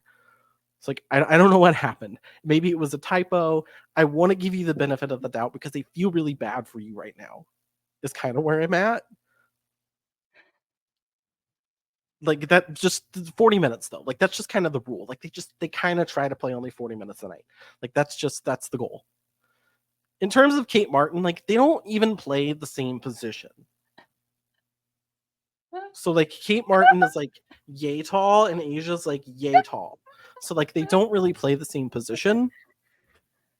And Kate's like just being serious with you. Kate's minutes got reduced because people got healthy. There were so many people that were hurt to start the year for the Aces. Like that's why Kate was playing so much. Like that's just matter of fact. Starters came back and they started. Like that's just what starters do. They start. So like Kate lost minutes just purely because of that. She didn't do anything wrong, and it definitely wasn't because they needed to play Asia more. It was definitely not the influence on that. I am just truly stunned. I am baffled. I am bamboozled. We have truly seen some incredible shit in this segment over the course of, I think this is 9 episodes. We were picking 18, so that's 18 of the worst tweets that we could find. And we saved the best for last because holy shit. I'm literally crying. 41. Where did that possibly come from? How do you even... Like, I wanna believe that I have to look at my phone keyboard just to see where the 1 and the 0 on the phone keyboard, they're No, not. because it doesn't even make sense, because It wasn't. that's not even... Lay thinks that there is lay 41 minutes and a half. Like, There's no, there's no explaining that. It doesn't make any sense. Also, the whole part where it says, I just don't like how she was actively going for it from game 1. When have you ever in your life heard that it's a negative against somebody that they've been trying to play well the entire season? I really don't like the way that she came out from the gun and just wanted to play really good every fucking night. I just don't like that. I just don't like I would that. prefer if Asia turned it on around like game 15. Like, that's more of a place where you can start campaigning for MVP. What kind of a logic? Also, did you fucking see the aces? Like, they literally needed her to do. She was not. That's what also pissed me off about the stat padding argument that I can't even speak because it pisses me off so bad. That stupid narrative that even came up to begin with, because if you literally watched a single one of the games, like, baby, there's no stat padding to be had. She was fighting for her life. Alicia Clark literally passed the ball to Enrique. Like, come on, people. Like, I mean, like, what are we doing here? What are we talking about? I love you, Alicia. But Like, remember when we were talking about traffic barrels? Like, the state flower in Nevada is a traffic cone. Like, we have traffic cones on this team defensively. Asia is out there doing all of this work by her lonesome a lot of the time. I just don't. I would love to say that it was just like a Russian troll farm or something. I don't know how I logically explain this to myself. I can't. I've tried to reason with myself all day and try to figure out like how somebody could genuinely say all of these things. And I can't do it. I can't I don't think of a justification. I'm so confused. I'm trying to figure out if the math even thing makes up to see if it does translate. Let me do this. Yeah, I guess it's per 4. Wait, let me check this one. We can't like vindicate this guy. Like, that no, feels because like it doesn't matter because it doesn't matter because you wouldn't translate the fucking WNBA minutes to NBA minutes. It's idiotic. Nobody gives a shit. Why would you? It's also, by the way, nobody in the MNBA is playing 41 minutes per game. So that even being translated to WNBA tells you these players are wild. I'm mortified. This is just kind of the... Yeah, that's what it is. 41 and 37. That's what it is. That's fucking idiotic. Like, literally, what website are you using that is putting it in per 48? So this harkens us back to the conversation about doing your own research and the websites that you're getting your stats from. Like, let's just be a little careful. Basketball Reference, WNBA.com. Those are the sources that I recommend. Because sometimes you can get into some across the timeline sketchy places, and then this happens. And then we have to figure out versus tool alone, everyone. I wish they would put a kibosh on it. You should have to pass an SAT, like a stat head, some sort of SAT to be able to unlock that feature. Yeah, or you should have to sign a contract that you're not going to use it for immoral purposes. Well, I'm flabbergasted. That was an unbelievable tweet to end the regular season on. Obviously we'll keep finding them. I mean, it's playoff time, so people's consciences are going to go right out the window. the second somebody loses a game or loses a series. So I'm sure we've still got plenty of unhinged shit to see. But wait, sorry. I'm sorry. I just have to go back very quickly for 1 second, because I just realized he also said, am I losing my mind? I don't know. Upturn minutes plus 5, 37 and 41. yeah, that's 4. That's 4. That's 4. Definitely 4. So that's 4. 1, 2, 3 strikes. You're out, buddy. Sorry. Yeah. Just tough. Yeah, Real tough elementary math, buddy. Yeah. Reading is fundamental, and mathematics are fundamental when you are whipping out numbers. So just double check, triple check those numbers before you Calculator press send. app's there for a reason. Yep, it is. That's gonna do it. This is our longest episode we have had. I am so sorry, but we just love the yap. Like, what do you want us to do? Okay, we're having fun. We're having a good time. There's a lot of good stuff that's happening. So we're gonna yap about it because that's what we do. This is our last episode before the playoffs start. Don't worry, we will still be here for the playoffs. I'm excited for any and all playoff action, but this is probably going to be one of the best playoffs we've had in a while. It's pretty wide open. We've got some really fun first round games on tap. Feels like a year where the title is kind of up for debate. I know that the Liberty are kind of have been your number one team all year long, but I don't know. I really like Minnesota. Connecticut, like there's a little bit of pressure on Connecticut. Vegas is clicking all of a sudden. Like we said, Seattle has an absolute roster. I don't know what's going to happen with Diana Taurasi, but like there might be an added element to that. I was trying to not make Maddie cry on this pod. But it's going to be fun. It is going to be fun, and I cannot wait. Like, I cannot wait for these playoffs. It is going to be a blast. Speaking of having a blast, like, do you literally have any plans before basketball just consumes our lives for the next 4 weeks, or are you just locked in on all ball till the end of October? I'm just locked in pure ball. That's it. Ball's life every day, all day. And it's like, what do they call it? Sports equinox, right? So it's like baseball is ending, football season is here, basketball season. So it's like, I was literally just saying earlier, I'm gonna have to get the second tee. I'm gonna have to convince Kara on Sunday. We literally have a full day of NFL and a full day of WNBA playoffs. I feel like that's a good enough occasion to bring out the second TV. And Kara, like, let's just let it come out. It's all good. It's just October's a big month, but like, let's just give it one weekend. Exactly. You know, give it one day to just occasion. get both the TVs out. We have two TVs in our living room all the time.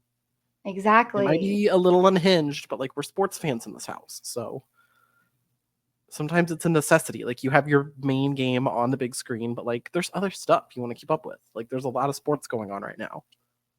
I'm a serious podcaster. It's basically my duty to watch. Yeah, it's like research. Exactly.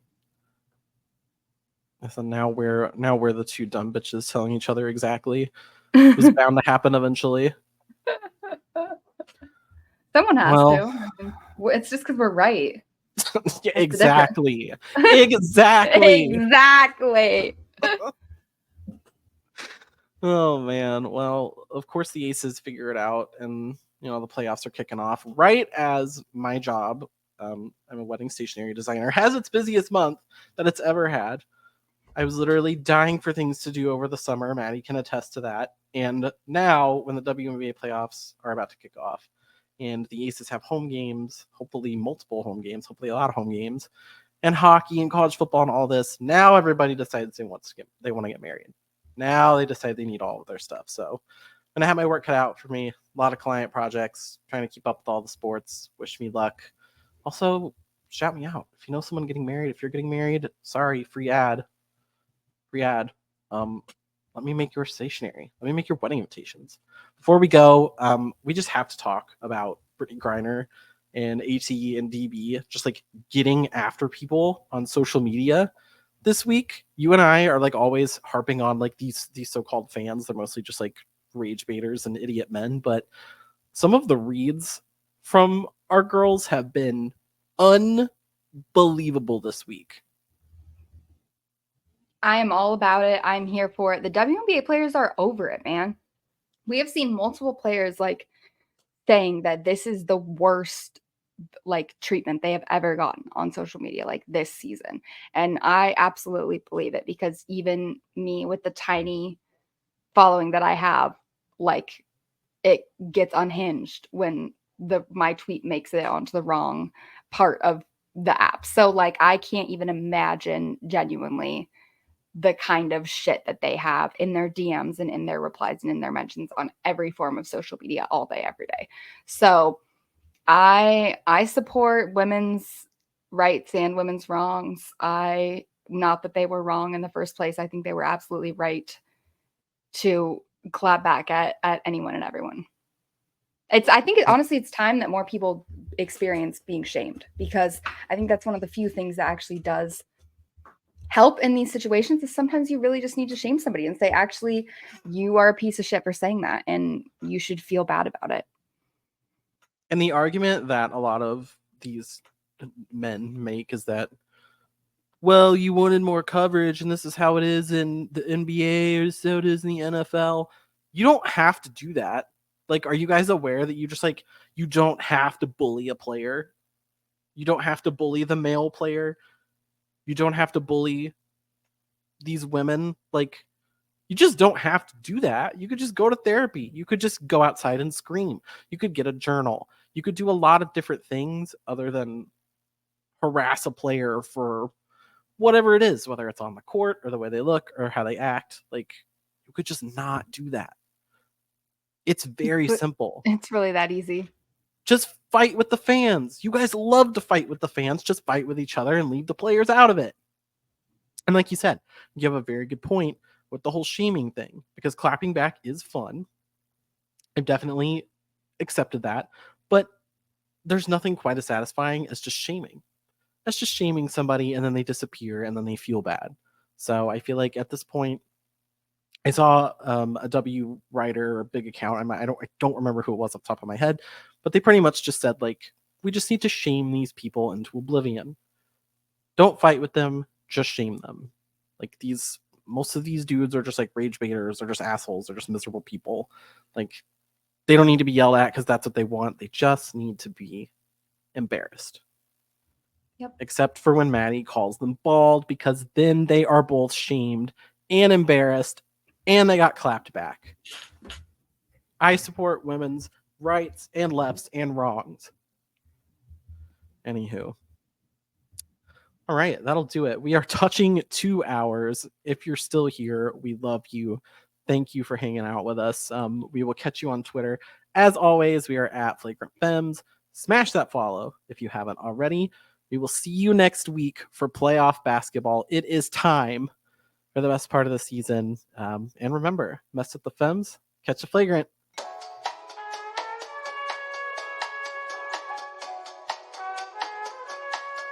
Going up.